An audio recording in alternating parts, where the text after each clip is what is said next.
Hey guys, welcome to the think tank. Hey Mexi, Hello, and how hello, you, thoughts. Hi, guys. how you doing? Fantastic. Right? So fantastic. Today was a good Monday. I know I'm always griping about Mondays, but Yeah. Yeah, today was you're usually good.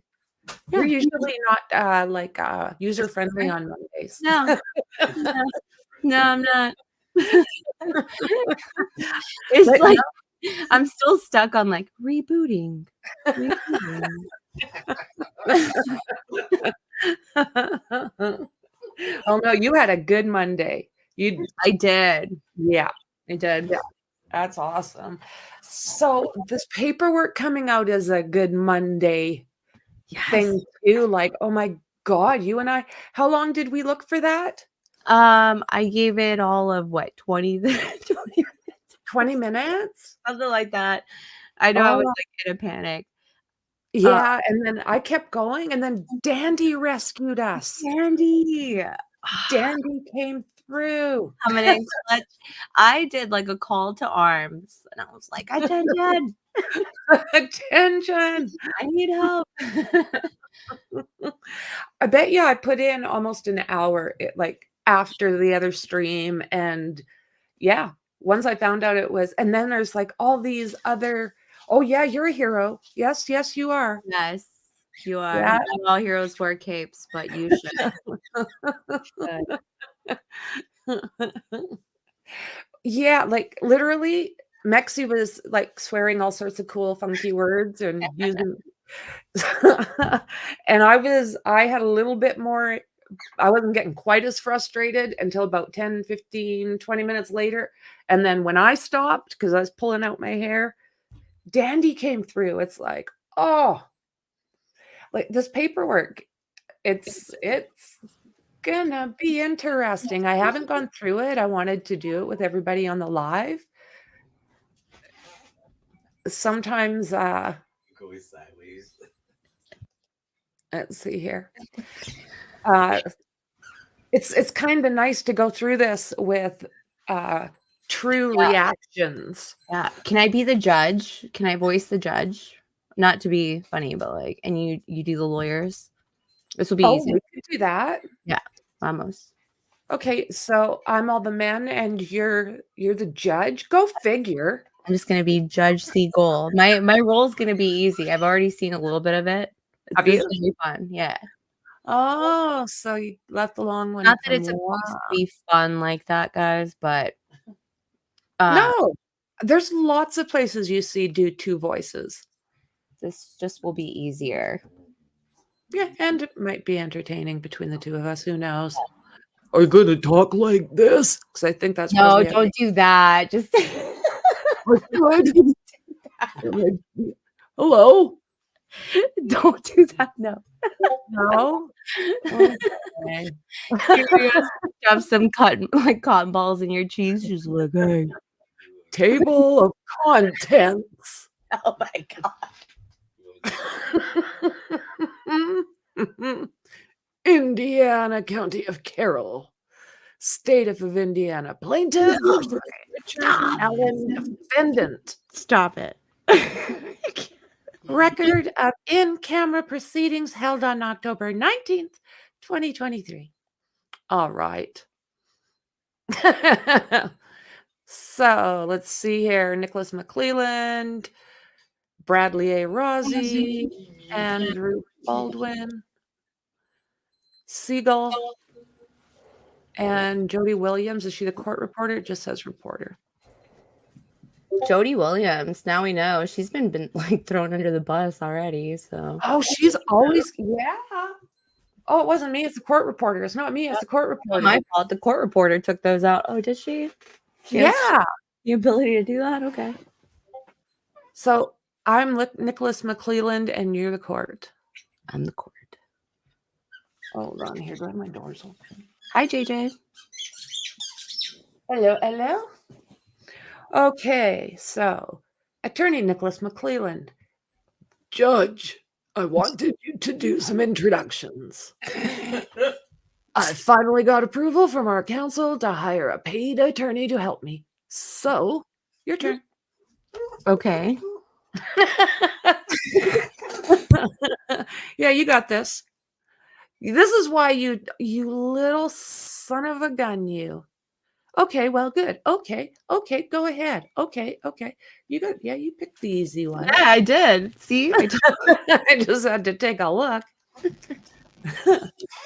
Okay, small town local government. So this is Jim Luttrell. He's a retired prosecutor from Grant County. He's decided or agreed to come on board. Okay, have a seat. McClellan, he signed the oath to my office. Okay. And all that. I'm going to handle a written appearance.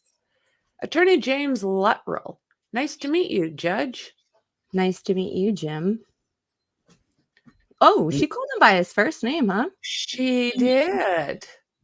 Did he already mention that his name was Jim up atop? I was kind of Just still James. laughing. Wow.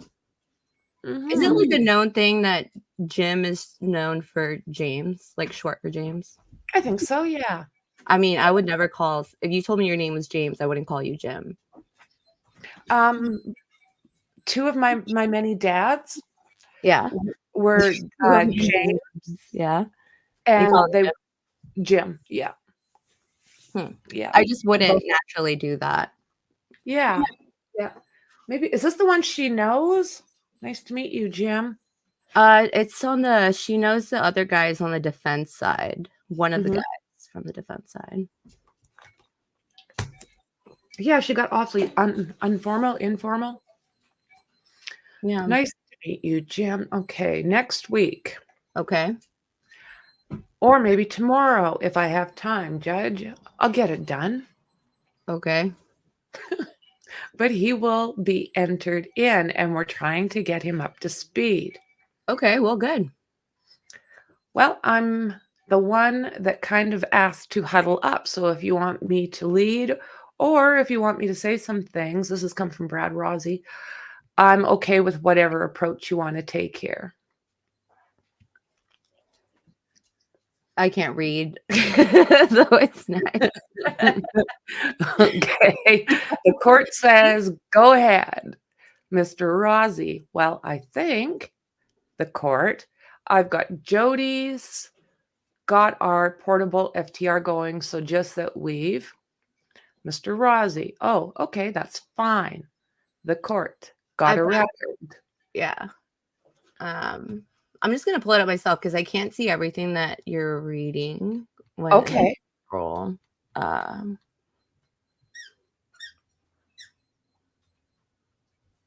a record. Okay. Oh, yeah, you're Jim and James? Oh, really good to see you there, friend. Method acting? No, thank you. I've never been an actress. Never will be.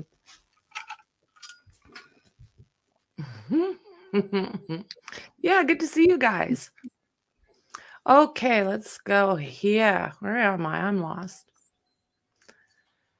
Alrighty, so Mr. Rossi, obviously I'm happy to hear that the court's going to make some decisions on the pending pleadings today. Did that sound affirmative? Yeah, affirmative response. Mr. Rossi, I assume Andy feels the same way. It's time to get some kind of closure, if you will, with regards to those items so we can move forward. It's probably obvious that the tension from our side is coming, from the world's disqualification, the words disqualification that were murmured in the phone conference that we had a couple weeks ago. I'm assuming you understand that kind of raises the intensity level of the circumstances. And I guess I have a concern today. It's that, we're going out on the kind of in public, so to speak, in the courtroom on the record. And I have a discussion about an ongoing investigation.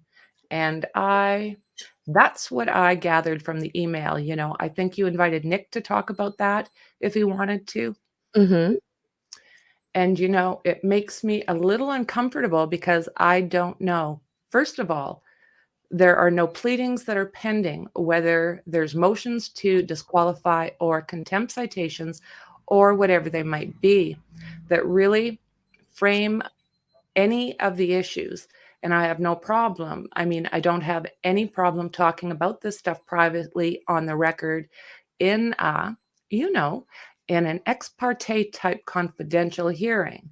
It's just, I just think it's a little difficult to expect that there will be any kind of structure to the idea of, hey, there's an ongoing investigation and I just tell us what's going on. And I don't know that it has any relevance to what we're really trying to accomplish today.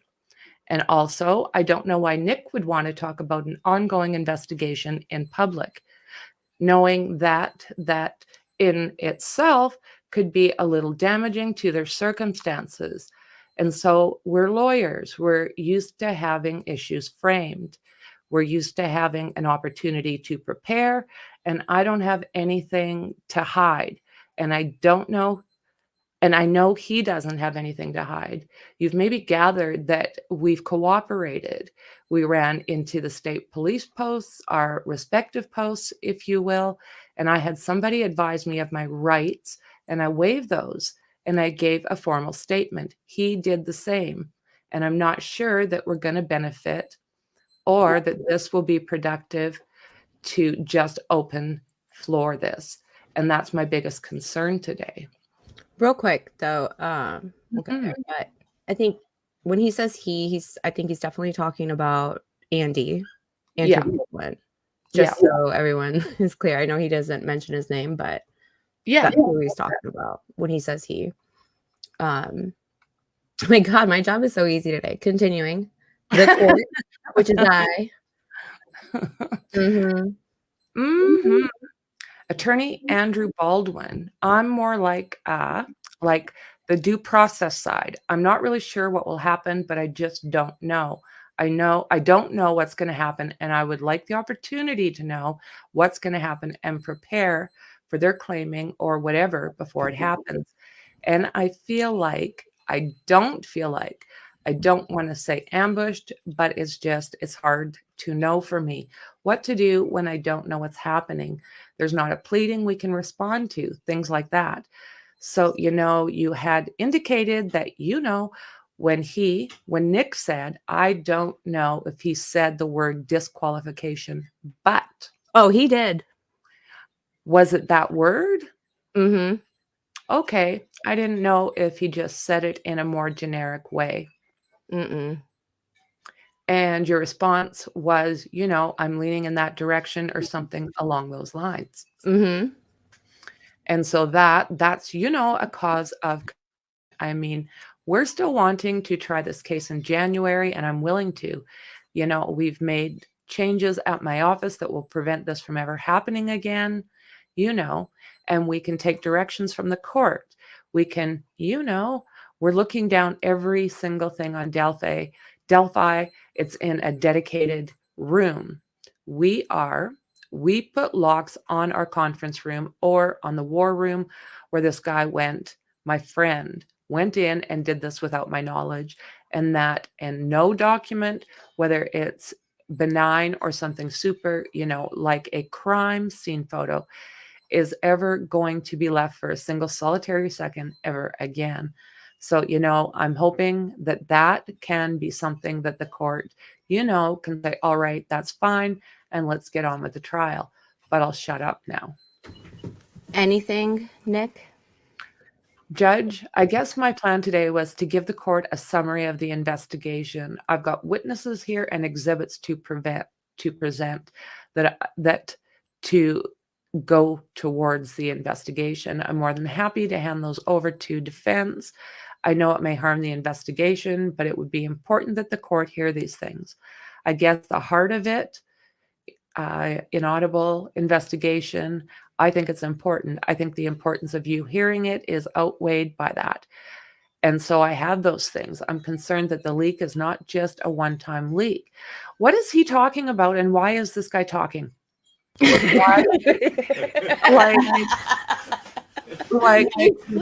What? Who? Wait, where are you coming from, Nick? What? Like, what? Why are we hearing your voice? You know, it's a Oh, frustrating because how did Nick show up? Nick's like, oh, I got witnesses in my yes, pocket. I got this. I got that. I brought appetizers. yeah, And he's right. and defense Rozzy and Baldwin, these parties are just like, we were doing something today. Like, yeah, this is absolute BS. Nick, go home. Good Lord. Okay. I'm just going to breathe because this guy has no. Why is he there? I don't understand. I hope that they throw the book at this bag. They throw the bag at the bag. Throw the bag at the bag. With Nick in it. Yeah, right. Bowling with Nick's balls.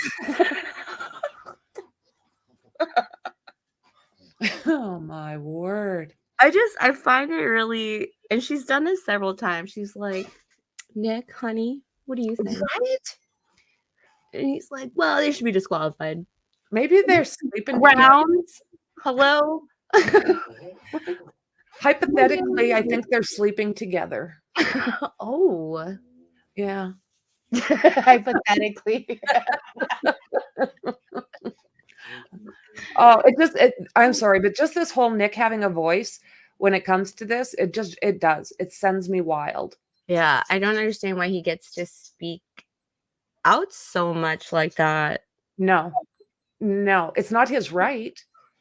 I mean, everyone has the right to speak, but like, I just don't see this. I mean, I don't know how the backroom dealings work when it comes to attorneys, but this seems a little like much to me, like him being that much of a voice. Yeah. It just, I mean, I'm not going to say it's a conspiracy, but it sure sends out those vibes. I'm not saying it's aliens, but it's aliens. Yeah. Hi, Dave. Yeah, it's very frustrating, when this is a very serious case and you see all of this mucking around, like just I don't think his voice needed to be there. It wasn't about him. It had nothing to do with him. This is about a leak on the other side. I didn't think that prosecutors got to decide who their defense attorneys. Yes, like there's been leaks happening since December. Before then, there's always been something that was out and about. And the only way you can get that is either from the original people that were on the scene, which would be either the searchers, the people that actually found something, the crime investigators, the investigators themselves. Yeah. Where is this information coming from that's being... And this is the thing, like, it comes from everywhere. Every single angle of this case is leaking. Yeah. Like, I wouldn't take them out on the ocean, that's for sure. Like, it's like, oh my word. What they're doing to this case, it makes me want to vomit. Like, it becomes where everyone again forgets about the girls. Yeah. That's why like it gets convoluted in there and people forget what it's really about. But like, if you're thinking about Richard Allen having a fair trial and justice for Abby and Libby are together. Those things work together. They do. If we do this right for Richard Allen, then they'll never get justice. Like, well, sitting back and watching this, it's heart-wrenching because if they keep screwing up on this level, there will not be a trial. And if there's not a trial, where's the justice? Unless they have something else. And delayed justice, for that matter, is that really...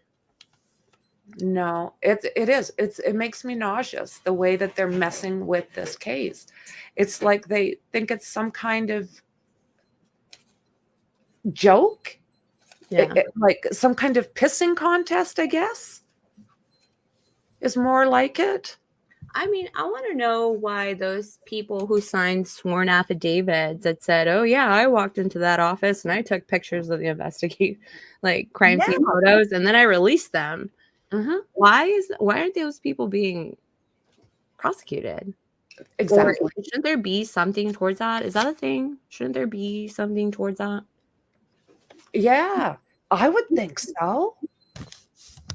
And I have not heard a word about that. Nothing.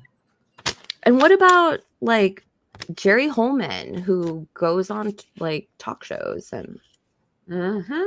gives interviews, and Yeah. we've heard it on, was it Crime and Law and Crime with Jerry, not Jerry, what is his name? Palatini? Is it? That Palatini guy? The one we're always like gushing over. Is he on Law and Crime or? Oh, that good-looking guy? Yeah, what's his name? Palatini or something? Oh, Vinnie Politan? Yeah, that guy. Okay, yeah. He had that Barbara McDonald chick on his show Yep. that one day, and she literally said out loud, Yeah.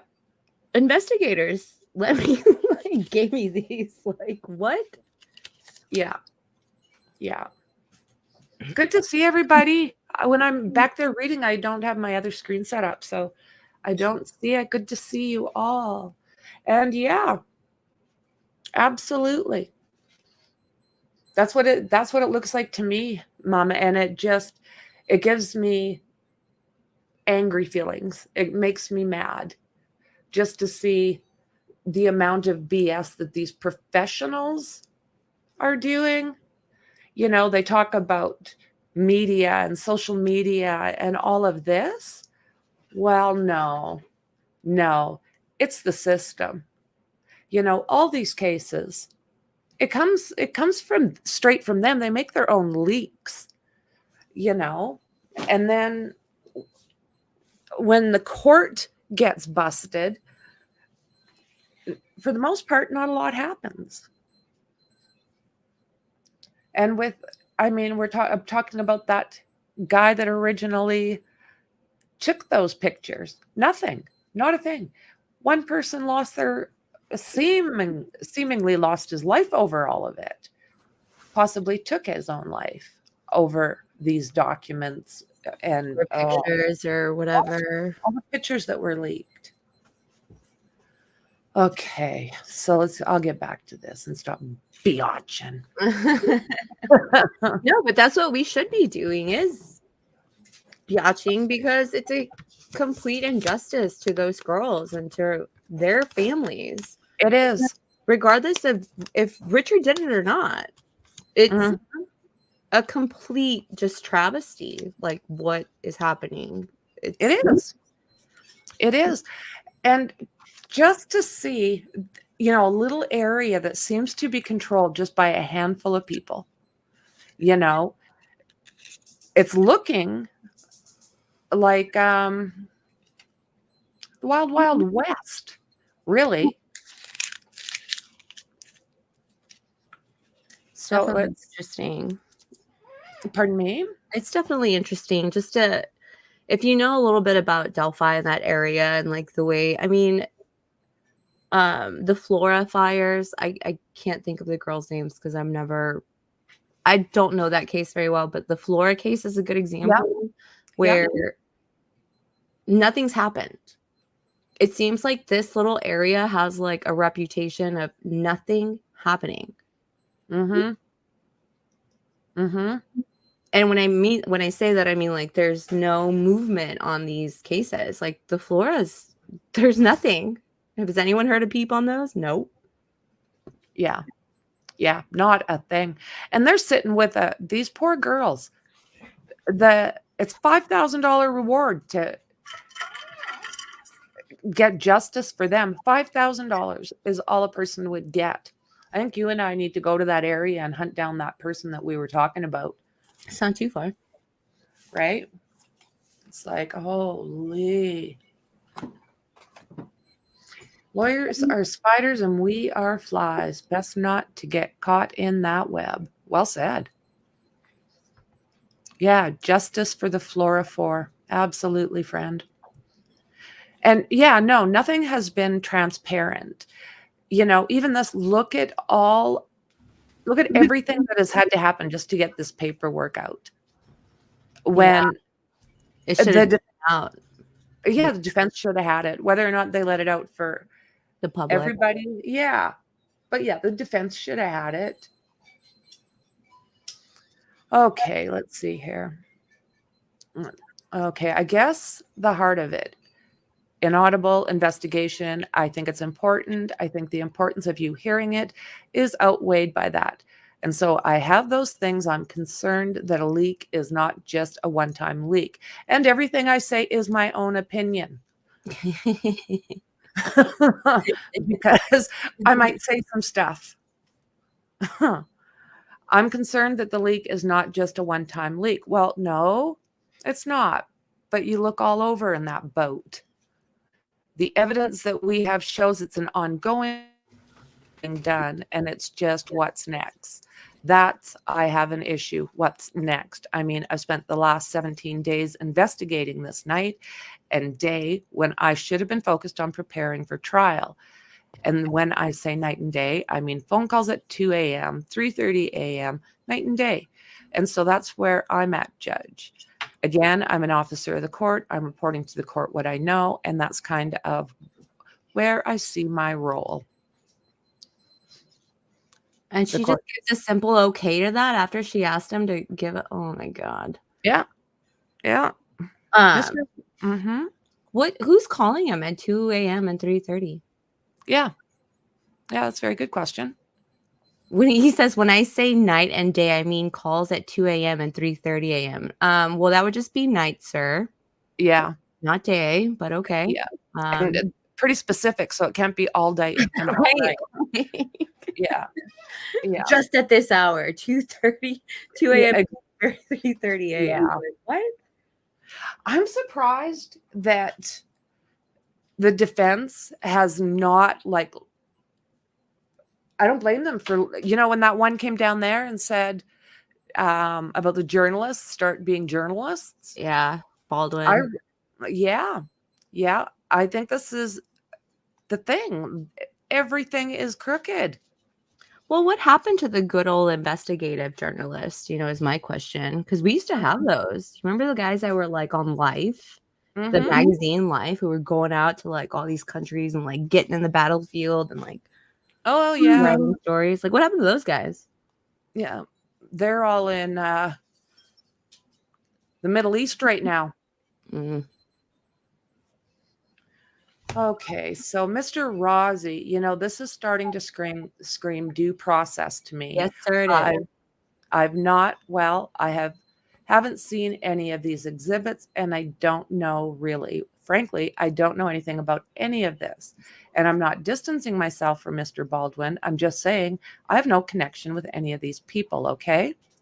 And the idea that somehow the prosecutor is going to get to roll out a bunch of statements and exhibits, testimony without us having any forewarning or any idea, any way of scrutinizing that seems a little outside the boundaries of due process to me. Yes, sir, it is. Big time. Wait, I don't have a speech. Oh, my bad. I don't have speeches right now. My bad. Plus, again, I get back to what is the relevance to what is going on in this case. Why we are going to use an open courtroom to air an ancillary matter. I'm not really connected in any way at this point to the proceedings that are going on, whether it's the Franks issue or anything of that nature. And I'll tell you this, and I am prepared to show the court this. I would rather do it in private. This problem has been a problem from the very beginning. I have 10 pages of a deposition transcript in this file from my deposition, our deposition that I took of Trooper Holman in this case. And in that deposition, he talks openly about how there were crime scene links from the very beginning. I think he meant leaks, unequivocal crime scene leaks, and that as soon as the crime occurred, they were investigating information that had been released because they were lay people that were part of the search party. And the implication is, and I've got the transcript, is that those people that found those girls started to essentially disseminate or distribute information, and law enforcement essentially tried to catch up with them. But it was really too late, as you might expect. Once it gets in the hands of the public, it's too late. So he told us that, almost volunteered that information to me in the deposition. The second concern I have is that I think I shared with the court, just as an example, a week or two ago, somebody sent me a court TV, bit, and I can assure you I've never watched one of those bits on this case. I don't know even now if ever I've really watched court TV. Maybe back when Simpson was ongoing. I don't know. And in that bit, Barbara McDonald is talking. 2 different occasions, she mentioned how she's getting information from investigators on the ground that were at the crime scene. Now, we can all draw implications about that, but most importantly, it was corroborated by the fact that she was holding in her hand documents that I know to be directly related to the Purdue report. I mean, I saw the pictures. I know where those came from. And if you know, the point here is, I'm going to say this maybe a little loosely, but forgive me. I don't care. I don't care that all this stuff is out there. Rocky. You've already been loose. Do it, boy. I want to hear Right? this. He's already coming in at her. Like, he's like, actually, Yeah. Eagle. Yeah. I Yeah. love it. Absolutely. I don't care that all that stuff is out there because it's been out there for 5 or 6 years. I don't have time. He doesn't have time. He doesn't have time to sit and try to marshal all this stuff while this case is ongoing because there's no end to it. But the point is the court needs to have some context that this is nothing new. I lost sleep over the fact that there's a man who's dead that I don't even know. And frankly, Andy doesn't know, and it's tragic. I don't know what life circumstances he had or what surrounded this. None of that information has been shared with us. But at the end of the day, what's going on out in the cyber world and in the public, as you might expect in a case of this magnitude that has been publicized for 6 years, was beyond our control before we even got involved. There's even a guy in Florida who says the guy in Texas who leaked all this stuff has received from a disgruntled Carroll County employee a whole file filled with stuff and photos included. And I haven't seen the photos that were leaked. I don't know what they are, I mean, if this could be set for a formal hearing in the future where we have a chance to do it the right way, then that's one thing. But, to go in there and we don't have any counter way to counteract anything, if I know what it is, I can. And, okay, I know what that is, or I don't know what that is. And it's in the meantime, we can. I don't know. We honestly, holy crap, I don't know. We honestly, this is the lowest point of my career right now because somebody did what they did to me. And that has nothing to do with Richard Allen. It certainly does not. Richard Allen needs to have counsel there, so I just don't want to go in there and not be able to fight back if it is with evidence that we or witnesses that we have to counteract whatever claim that they have. So, your turn. Okay. Here are my thoughts in no particular order. I don't know how many folks are out there, and I certainly don't wish to air publicly to the world the concerns that I have about this matter. My intent in having this hearing was to go through some of the pleadings that we have not yet decided. So I was going to start with reminding everyone about the decorum order, reminding everybody why we're here, to shut up, etc. There have been reports to my sheriff about disruptive people, and I will remind people if they are disruptive, they will be removed. And my sheriff is fully prepared to execute arrests if necessary. Because I know we've seen in our other hearings, people have been disruptive and hateful. So under the rules, under the canons of judicial conduct, I'm required to advise people within the room that the media is here and they are filming. Convenient. They're doing pool coverage. So there's only 2 cameras in the courtroom and everyone's going to get coverage from that. And then I want to talk about the pleadings. Defendant filed a verified motion for immediate transfer of custody. The state filed its response. The motion, again, has a lot of inaccuracies and some speculation, and it has been refuted ably, I think, by the affidavits that have been submitted by the state. And I'm going to deny the motion. The defendant then filed a motion for broadcasting order. The state filed its response. Your motion's overbroad. It's got a lot of irrelevant verbiage in it. Wow. And I am required to consider individual requests for hearings. So I will, if the media wishes to have an individual request submitted, they know fully well how to do that. And I provided to counsel all of those requests that I've gotten so far for this hearing. So if you want to file them for particular hearings, you're certainly welcome to do that. But the media is all over this and they know how to do this.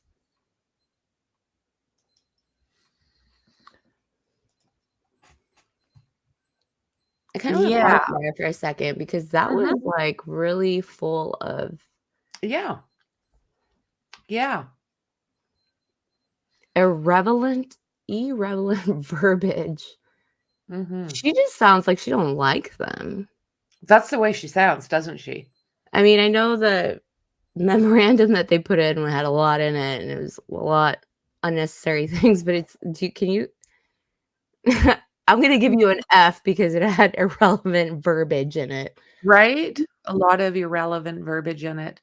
And I am required to consider individual requests for hearings, so I will. No, James, I can't blame her at all, but it's like, wow. You can't blame her, but she's not supposed to show it. When you were in school, you would write these papers. You had to like fill in words. They'd be like, "Oh, you need to give me 5,000 words," and you're like, "Damn, how am I going to do that?" Right?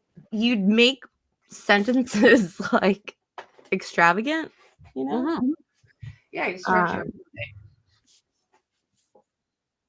Wow. And I think, I don't know. That's, I mean, there's other things in there that I found interesting, but that one really kind of got me. I was like, wow.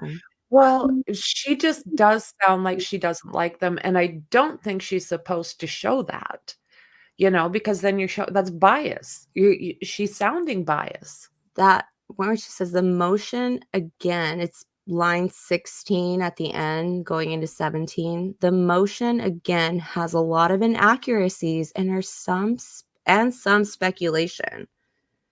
And it has been refuted ably, I think. It doesn't matter what you think, by the affidavits that have been submitted by the state. Do you think that's true? I don't think it's right. I mean, she can't be judge and jury at this point. She's very much showing bias, in my opinion. That's interesting. I try to read that as hateful as possible for you, James, as well, just to let you know. So Mr. Rossi says, yeah, I was just trying to understand. Are you suggesting you're going to determine that on a case-to-case basis or on a hearing-by-hearing basis? Hearing by hearing. Okay. Yeah. All right. Okay. I just wanted to make sure I understood that. The state filed its motion for leave of court to subpoena the third-party records. I think that was directed again to DOC. I clearly can't grant that. I'm going to grant the defendant's motion to quash, but if you continue to raise his medical and mental health in pleadings, that's fair game then for that to be provided to the state. You have also filed, Mr. McClelland, a motion for future pleadings and filings to be sealed prior to being released to the public. I've not gotten a response from the defense. Can I speak on that? Sure. I think it's important to note, we've had this discussion come up before, and there was basically, we decided, okay, we're done sealing stuff. We're going to make it public. Before we piled that Frank's brief, I had a long conversation with the court reporter, Karen Allen, over in Delphi, because I wasn't sure about Allen or Roller. I wanted to call her Karen. Mr. McClelland, Allen. Mr. Rossi, Karen Allen, because I wasn't sure about the mechanics of all this stuff was moving from Delphi to your office. And I know that you had set up some kind of special website or something that people could access. And I was under the understanding, and speaking with Miss Allen, I'm not blaming her for anything, but that when we file these things, we were going to get from them, and they were hitting a button. But that when we file these things, they were going from them and they were hitting a button. We were filing with the Carroll County. They were hitting enter and they were sending it to you. And you were essentially filtering this stuff, or at least you were seeing it before it came public. Nope. And so that's the way in talking with her, that's the way I understood the mechanics, which I think is what happened to a pleading the other day, from what I understand. We filed something and you either put it in a queue. I think anyway, I tried to do some homework on that. And that's what Mr. Baldwin, I was a part of one of those conversations, and that's what she said. The court. So does that need a hearing? I'm happy to have a hearing on. Sorry, I was muted. Okay. That's okay. I do it often. Because I had it perfect. I had it so perfect. Let me read it. Okay, Here we go. let's do it. Scene. So does that mean a hearing? I'm happy to have a hearing on that. I don't have a problem with that. Well, I guess I'm just telling you for context that's what and then Mr. Baldwin.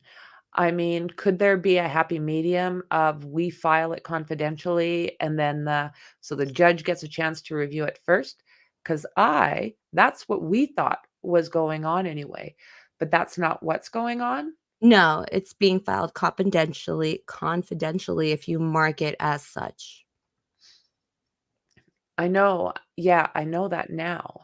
I had my staff mark the memorandum confidential after it had been filed and disseminated to the public because the actual warrant was in there, and that's covered under a miscellaneous cause number.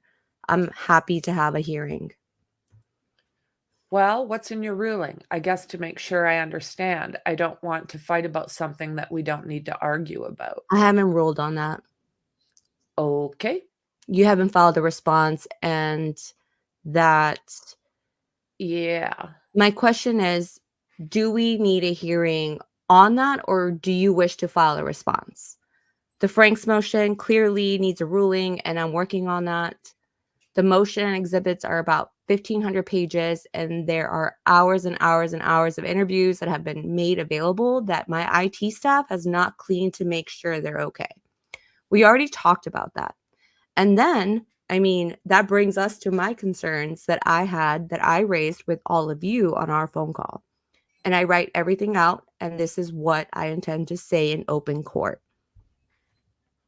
I have concerns regarding the defense team and the totality of the circumstances surrounding a representation of Mr. Allen. Candidly, my concerns began at our hearing on November 22nd of last year. Wow. Mr. McClellan filed a motion for gag order, and we were in chambers, and you assured me, gentlemen, we don't want the media in our lives. We will not try this case in the media. And less than 2 weeks later, you issued an undated press release that contained an awful lot of information that would not normally be revealed. I don't know. I think you knew or should have known those were potentially violative of Rule 3.6 of the Rules of Professional Responsibility. But is that press release that prompted me to issue that order in December 2nd, granting that gag order until further hearing. April 18th of this year, you filed a notice of tort claim against the Department of Correction. You stated in that notice that it was your intent to pursue our client's claims against you. The full amount of damages sought on behalf of my client is unknown. I don't know how you could do that in representing Mr. Allen in a criminal matter and then launch off into a civil matter. I think that's inappropriate.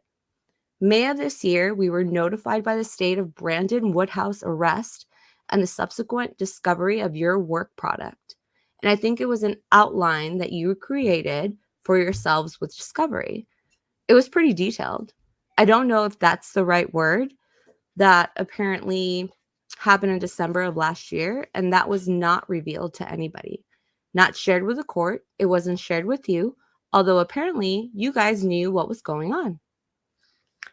He didn't know. You knew. I did know.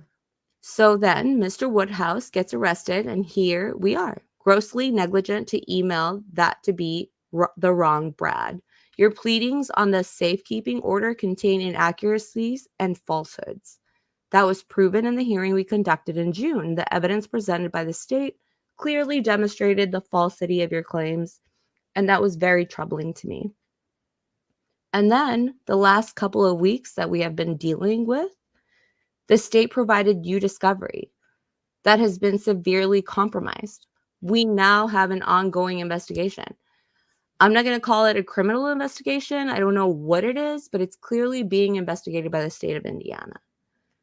Everyone involved has sought counsel, including you.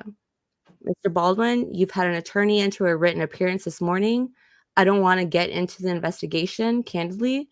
You are the constitutional authority for the state of Indiana. If you choose to pursue it, that is up to you. If you choose to abandon it, that is clearly up to you. I'm glad to hear that you have cooperated, but Mr. Baldwin's attorney has clearly shared, I don't know if you've seen his pleading. Oh, here we go. I saw it, Judge. Yes. I got it kind of late. Emailed us. And then, oh, he's just a whiny little biatch. Okay. I saw that it was filed on the way here. Well, yeah. So he's clearly shared it in his pleading, down to the fact that an individual has committed suicide. He included the fact that you left materials all over a conference room table, accessible to anyone, and this is a friend of yours, who apparently you have consulted with on this case. So again, it's up to you if you wish to pursue that.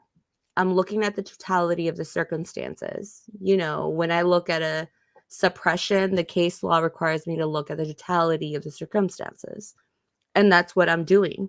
And it pains me to say this, but the totality of these circumstances demonstrate gross negligence and incompetence on the part of the defense team.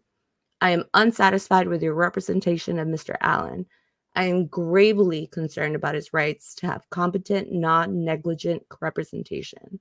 He currently doesn't have the right now because what you have demonstrated is negligence and incompetence. Now, I'm sharing my thoughts with you privately. I don't want to say this in open court. I would encourage you to talk privately about what you wish to do. I don't want this coming out. It is not where we need to be with this case, but I will. But you don't know that. You have just now been made aware of my concerns and where I'm landing. So if you wish to have a private conversation, I would encourage you to do that. I don't believe your client is here yet. No, he's not. Clearly, you'll need to speak with him as well. So, Mr. Baldwin, I'm not good at reading between the lines. you're a lawyer. That's what you're due for a living. Huh. When you say have a private conversation, are you talking the four of us or? I'm talking about you. I'm not accusing the state of gross incompetence and negligence. I'm finding gross incompetence and negligence with you. So, okay. And then Mr. Rossi, forgive me, go ahead. Baldwin, no.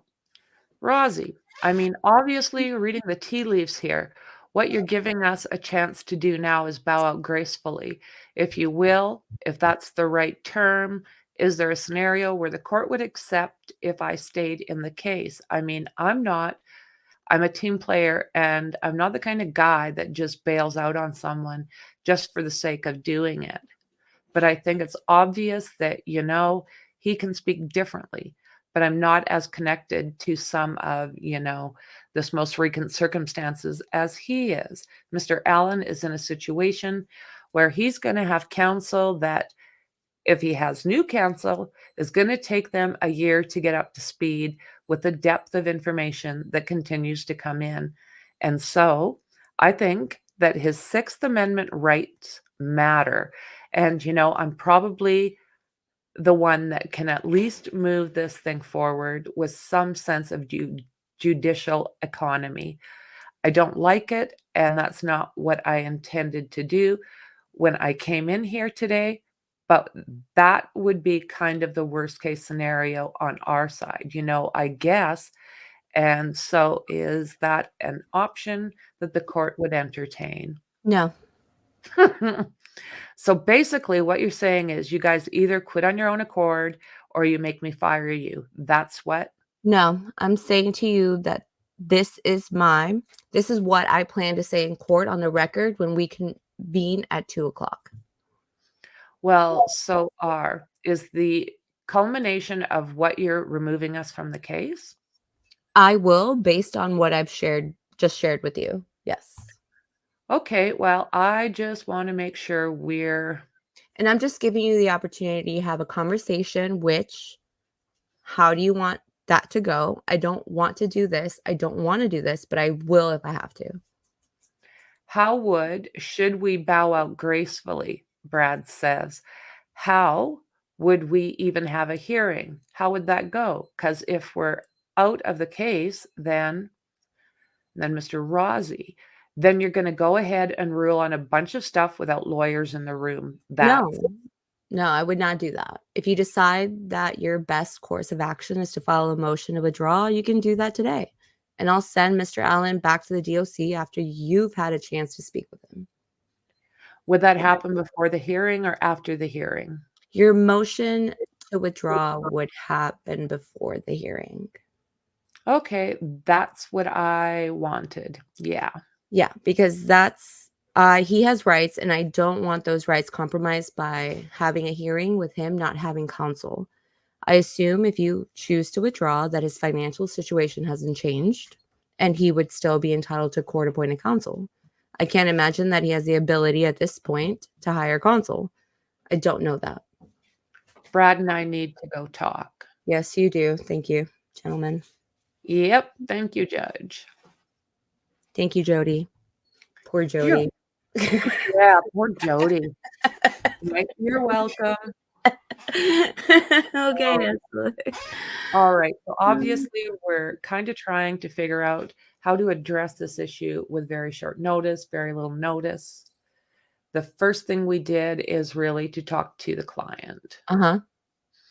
Our client is a big part of this, the biggest part of this, and he has communicated to us that he does not want us to withdraw from this case. He wants us to continue with his representation. He understands, I think, that he is not the gatekeeper, or he doesn't have the authority to really force the court to do that. He would like to say that on the record. We asked him if that's what he wanted to do. We suggested maybe he would do it in chambers. It seems a little bit of a difficult position to put a man who's accused but has not been found guilty, put him in a courtroom and have him, have to speak in this circumstance within 15 minutes of notice. Andy and I'm going to speak for myself. I'll let him speak for himself.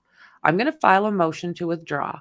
I don't want to do it, but I don't think I have a choice at this point.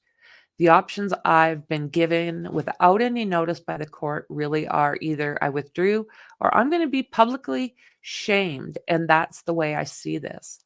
I think that the public shaming is there's not only professional element to that, I think there's a personal aspect to that too. But when the media is teed up like this, and we show up here today with the court having told us that we were going to conduct some business, that somehow bleeds over to a forced resignation or whatever you want. However you characterize this, that I don't feel like I have any other choice professionally. I have a life beyond this courtroom and beyond this case, and I have family too. And I have a law practice. But I think we've been given some notice of what we were actually. If this would have been framed in a pleading format or some formal disciplinary claim, then there's a process for that in our business. Then we could have come here today with an opportunity to refute some of those things that you clearly had, thought through and prepared before we got here. We didn't have that opportunity, and it's the idea that I'm going to have to go in there in an open courtroom and essentially defend myself against claims that I don't agree without any notice and without any opportunity, I think is unfair. But I have some common sense, and me going in there and standing my ground because my client wants me to is just going to make things worse for him. And so I'm going to withdraw my appearance. I'm going to walk out of here. I'm going to go down to my car. I'm going to call my staff and have them prepare a motion. I'm going to withdraw my appearance, but I'm doing it because I don't think I have any other choice professionally, not because I want to and not because my client wants me to. And I respect the court has an opinion, but we're professionals and we can disagree. Of course. And, I am extremely, I say frustrated, probably a soft word, with the idea that we showed up today without any real opportunity to prepare for any of this. And I think it's improper. And that's where I am. That's my position. I lost myself because I scrolled forward. Well, I think we talked about when you asked for a disqualification, I indicated on our phone conversation. I'm inclined to do that. It was a phone conversation that was not on the record, and then some follow-up emails. True. There's an informality to that. True. And you also said you hadn't done any research and you hadn't, had time to talk to your senior judge and all these other things. And he hasn't filed a pleading with the court either. No, I'm doing this on my motion. And I'm a lawyer who practices in lots of courtrooms, and I've been through some disqualification actions. In 20 years, I've never had a disciplinary complaint in my life. That's been confirmed, if you will. But I've seen lawyers disqualified, and there's a process for that. And it is not this. With all due respect, where you walk into somebody's office, a judge's office, and they read you a prepared statement, and essentially that statement is an indictment on my professional, activities. And then you're handed essentially a sheet of paper with two options. And one of them is, I'm going to go out there and shame you, or you can quit. You can understand how upset that would make any lawyer. And I don't think it's the right way to handle this from a due process standpoint.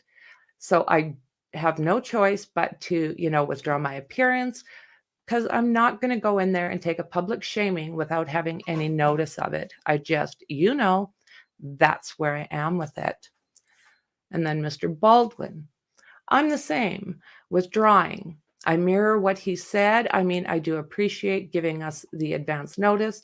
If there is some of appreciation for that, I do appreciate that. But beyond that, I want to take this, I wanted to take this out, take this and finish it out. I'm stunned. I don't know what to say. So I'll just say I'm moving to withdraw orally. Okay. Is the court going to generate some further instructions on what to do with all the discovery that we have? I already have. All of this information? There's an order. I granted the state's protective order on discovery. No, I'm talking about my possession of all this information. Am I going to take it out to the trash can? Am I supposed to wait for another attorney? Is the court going to give us some guidance on how to move all this information from one law office I did. to another?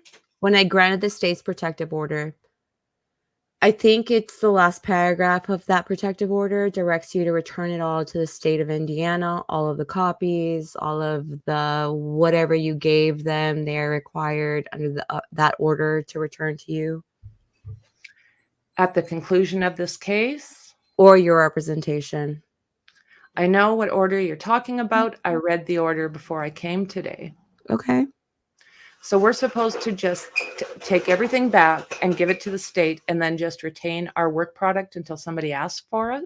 Your work product is your work product. I mean, I would hope that you would share that with successor counsel. I would hope that you would help successor counsel just with a transfer of all the information, because that's in your client's best interest to do that. But that's entirely up to you. That's your work product that you have developed. I mean, clearly the discovery is required to go back to state. Okay, thank you. What do you want to do with Mr. Allen? I can transport him back to the Department of Correction. Do you want to make a record with his? I mean, I think it's appropriate that the court let him speak into the record his thoughts, unless the court just accepts that as notice, that those are his options. Well, you wouldn't lie to me about that. I would not lie to you about anything. So, of course, that's your representation. That's what he would say if he were brought in here. I can't imagine the DOC being comfortable bringing him into my office. I would not be comfortable having him in my office. Would the court also be inclined to mark as an exhibit the prepared statement so that it's part of the record? I have the record rolling. Okay. Yes. So we're going to leave, I guess, and you're going to, how is this? You're just going to get up on the bench and say? I will just indicate to Mr. McLeland going to be in there with Mr. Luttrell, and I'll just say we've had a turn of events and defense counsel is withdrawing, and that's all I'm going to say. Can you wait for us to get out there, to get out of here? Of course. And we can have you, and I don't know where you're parked at. We have a hearing set for October 31st, and I'd like to keep as trial setting an appointment of new counsel. And if you can get things together by that date to return to Mr. McLeland, that would be good. Otherwise, if with your permission, I will give successor counsel your contact information. Okay. Okay. Where are you parked? Nice to meet you. Sorry to something or other. Mr. Luttrell, something or other. Mr. Baldwin, just right out there in front of the building. I mean, there's a parking lot. There's a little parking lot right in front of the building. I don't know. Everyone's in the courtroom, so I don't think that there's anybody out in the hallways. I'm going to go get my staff member. I'm going to have her. I don't need anyways. We'll rendezvous at some point and try to get the stuff back. Mr. McLeland, okay, that's fine. Between Stephen, I, and Sarah and you. And Rosie says, okay. McLeland, we will get it all. Rosie, that's fine. McLeland, done. That's either Sarah. Rosie thanks the court. Thank you. This concludes the proceedings had in camera on October 19th, 2023 in this cause. Interesting. Yeah. Certificate of Reporter, Jody L. Williams, an official reporter for the Allen Superior Court, Allen County, Indiana, do hereby certify that I took transcribed from electronic reporting equipment all of the proceedings had in camera on October 19th, 2023 in said cause. Everything's her fault. Good Lord. I just couldn't believe the way the judge was like dumping everything on this. It's the court reporter. It's the court reporter. Well, I think she was not the court. I know we're blaming the poor court reporter. We're blaming her this whole episode. It's the court clerk. Court clerk. Yes, the court clerk. I mean, the poor woman. Unreal. She just got all the shite. Well, we'll see how this goes now. I think all the paperwork is in now, isn't it? I think she still needs to respond to the second writ that they extended till the 27th. They gave her till the 27th to do that. Right, they bumped it up again. But that's for the second writ because she responded to the first. Yep. And then they told her she needed to like give these up by the 16th, essentially. Yep. And then she still needed time to respond to the second writ that was put in. Like, oh my God. And I don't know if you guys know this or not, but like the attorney general has chimed in on this. Oh, absolutely. Yeah, he put in his own writ or whatnot to clarify on dates. I don't know. It was weird. Yeah, I mean, it's just really bizarre, all the things that have gone sideways with this case. You know, the leaks, and I mean, what they said was right. There's been leaks from the very, very beginning before.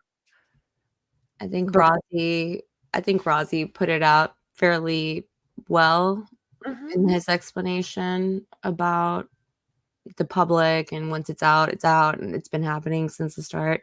He is right, but the judge is also right about all those things she called them out on him.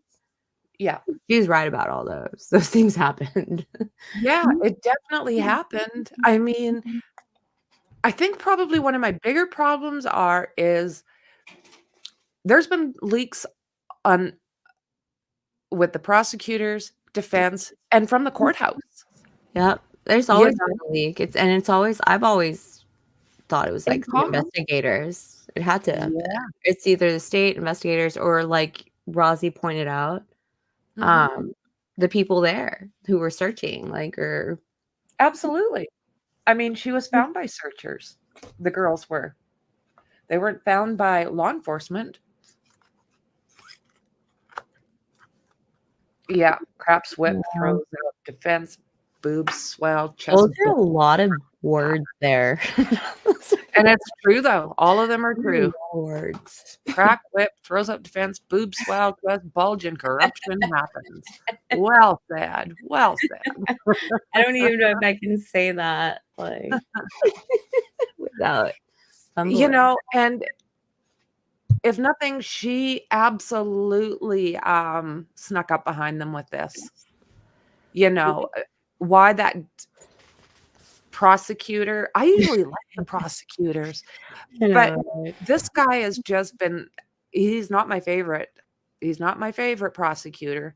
It just seems that to me, there's been like a bias towards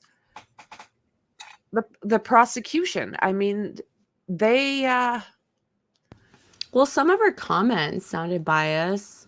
Absolutely. Bow wow wow. I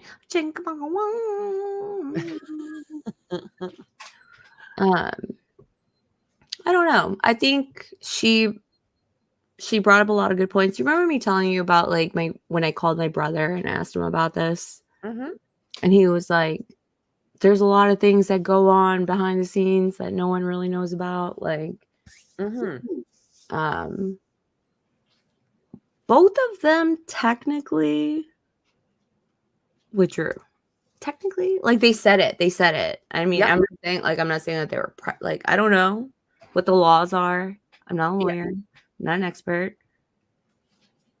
But I could see where being like blindsided would be like being like you feel like you're being attacked and you're just like, well, I don't know what to do. I'm just gonna like quit. Okay, Well, like, you know. I think there's due process, and if everything is done on the up and up, then there's nothing anyone can say. But as soon as they start sneaking around and doing things that are not ethical, all of a sudden it's throwing the case. Where is that line exactly though? And that's what I'm curious. I think that's what I try to get advice, like legal advice from my brother, but he works in a different state.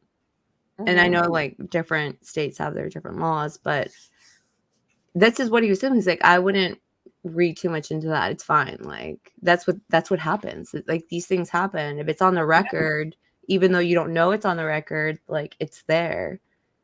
Okay. So, but what about Nick McClelland going in there with witnesses and so that gives me pause because Rozzy and Baldwin didn't do that. Like if you would have told them like, hey, the 19th, we're switching that. You guys are gonna have to bring in some witnesses. We're having that Frank's motion hearing thing, or we're gonna investigate your stuff. Well, and we need you to come in with that. Yeah, well, in open court, after this stuff happened behind, the judge, Mr. McClelland, anything you would like to add? In open court, he's standing up there and giving his opinion about opposite counsel, and I just don't see where that's okay. And I think I said this before. If anyone had like a fight or a right to stay on the case, it would have been Brad, which is Rosie. Mm-hmm. It's okay, Lucy. So I find it hard that she wouldn't even let him be on, but I understand her reasonings. Like she was kind of like she grouped them together pretty much. She was like, "Oh, you guys are a team," Yeah. Like, yeah. But I don't know. It seems really that did kind of get me, the fact that like McClelland, Nick over here, showed up with witnesses galore, like Aladdin with all the camels, like holding right camels. Like he's just like, I got witnesses. Let's do this. And Baldwin and Ross were like, we're having a hearing. Yeah. Like I mean, I know nothing about the legal system in the US. I mean, I've got the basics down, but I mean, everything changes from state to state to state to, we've talked about this before, how many different laws are in one country kind of blow me away, but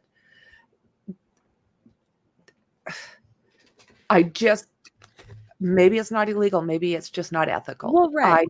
I don't know. I guess it's like on a boundary, because if you do have it on record and it's recorded that like everyone in there, like they're like, I'm Rozzy, I'm so and so, right? Like, and they're all talking out loud, and they both say, hey, I'm withdrawing, whatever, regardless of what their argument is prior to that. They at the end of it, they're like, so we're just gonna withdraw. Like, I'm gonna voice that. These things happen in the background, and it's still, I guess, would be considered legal. She did get them to withdraw, but I am curious now about like the due process of it. Like, should they? Well, that's it. Were they supposed to have a hearing on that? Because that's what I keep hearing. Is that that's what's supposed to happen? Is there supposed to be some sort of almost like trial by lawyers? And they bring their own witnesses and proof, and they have their ability to dispute this or that. Yeah. And they weren't allowed to do that. And I mean, I can understand why they felt that way as well, since Nick over here showed up with all the witnesses and like he was prepared. Yeah. for what was happening. And they kind of reinstate that at the end when like it happened in a phone conversation, apparently, that it was somewhere murmured there was like disqualification, or when the court was talking to Rosie or McLean or Baldwin on the phone, they literally said like, well, that was a phone conversation. She was like, true. He's like, that's not on the record. She was like, true. Mm-hmm.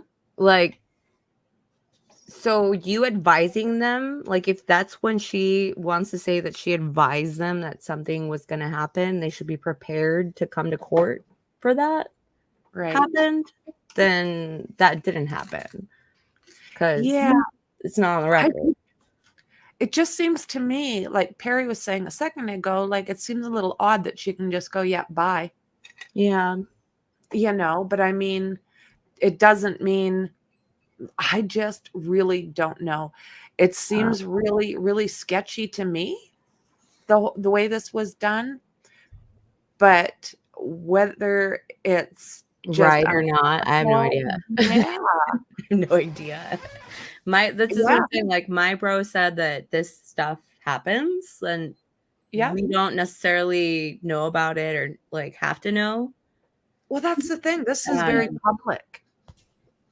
But she also did say that. Like, what did she say about that?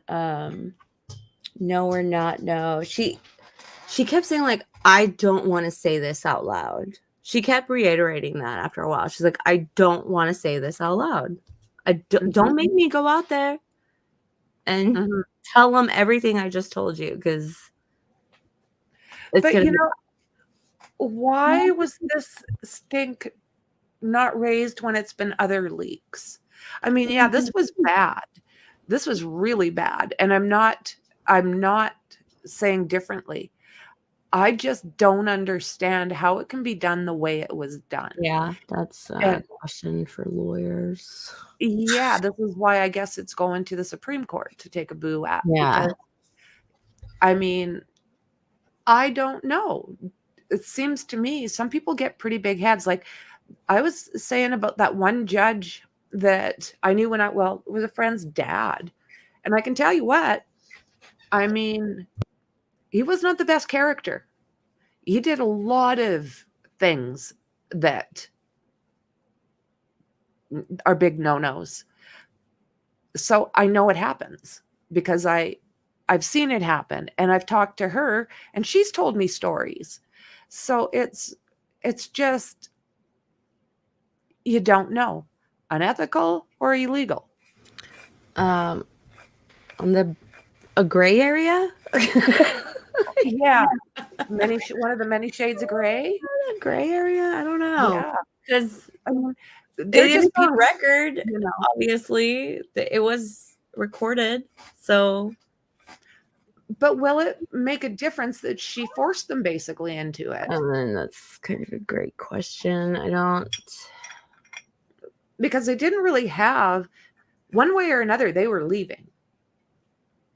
That's kind of what the gist of it to me was. At the end of that was like, she had already made up her mind.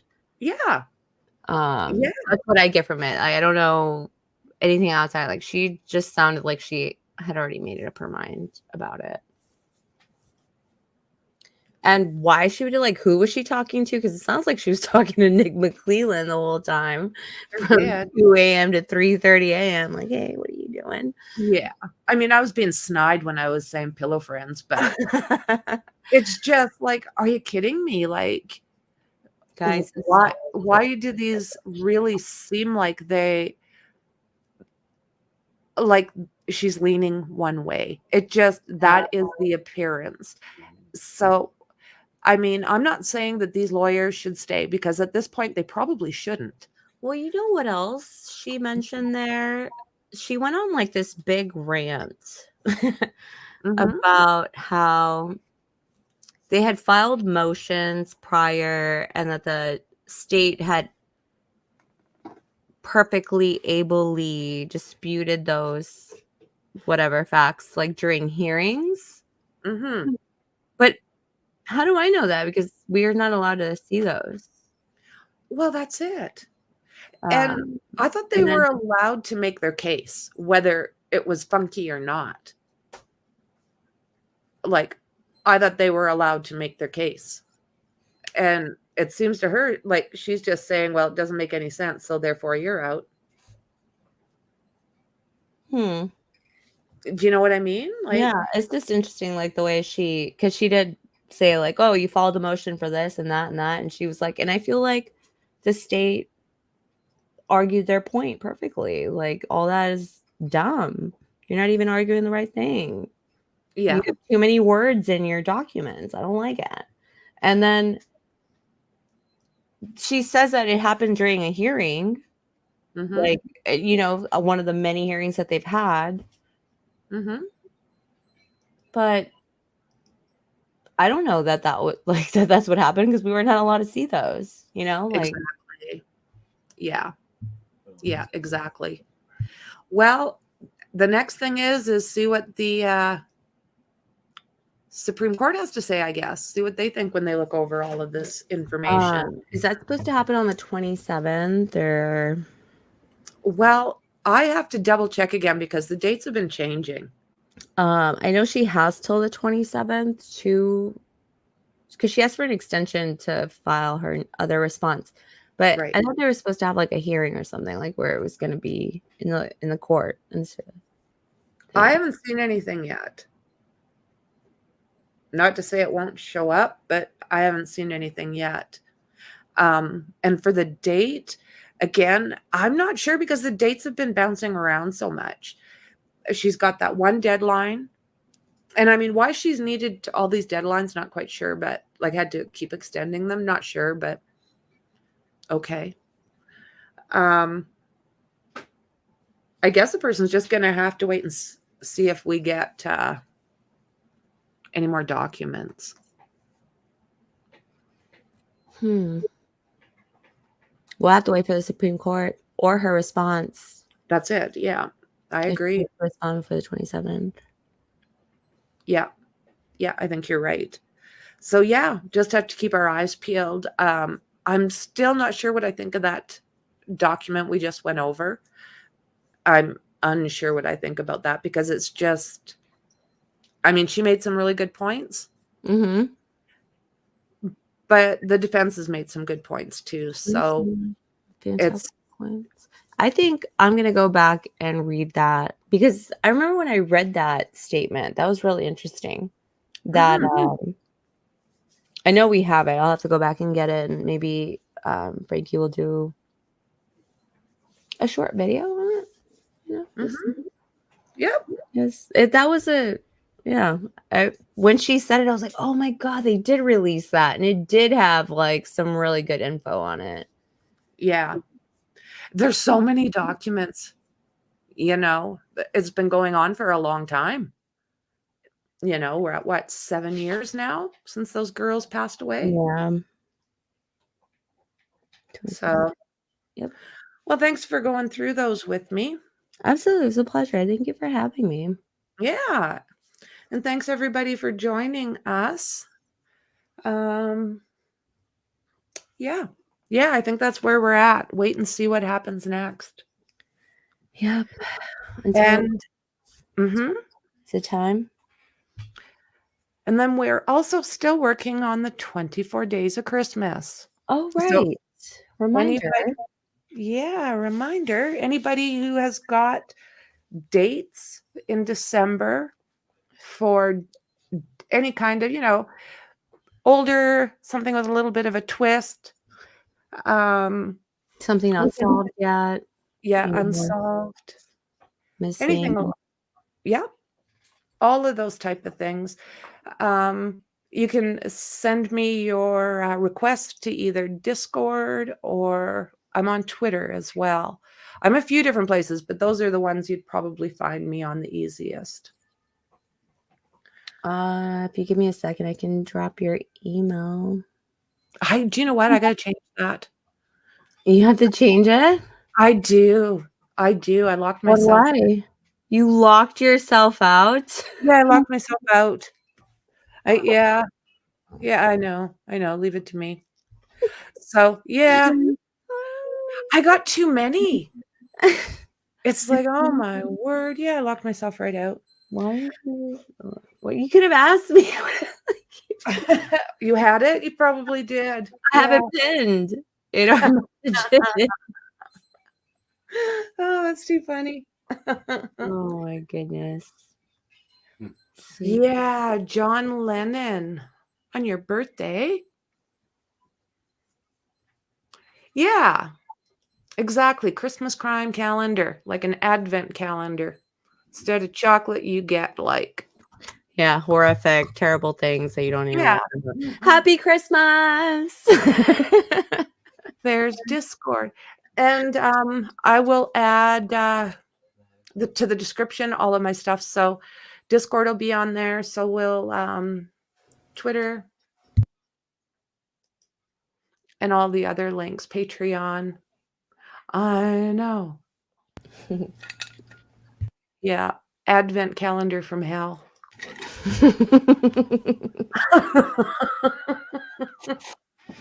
That's a good one.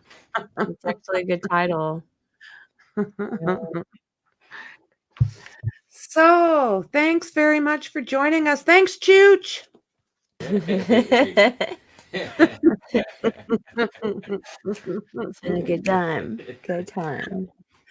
All right, guys. Well, I guess that's us. Sorry. Bye, guys. Have a great night, everybody. And again, thank you very much for being here with us. And we'll see you in the next one. Happy Monday. Good night, guys. Bye. Be safe.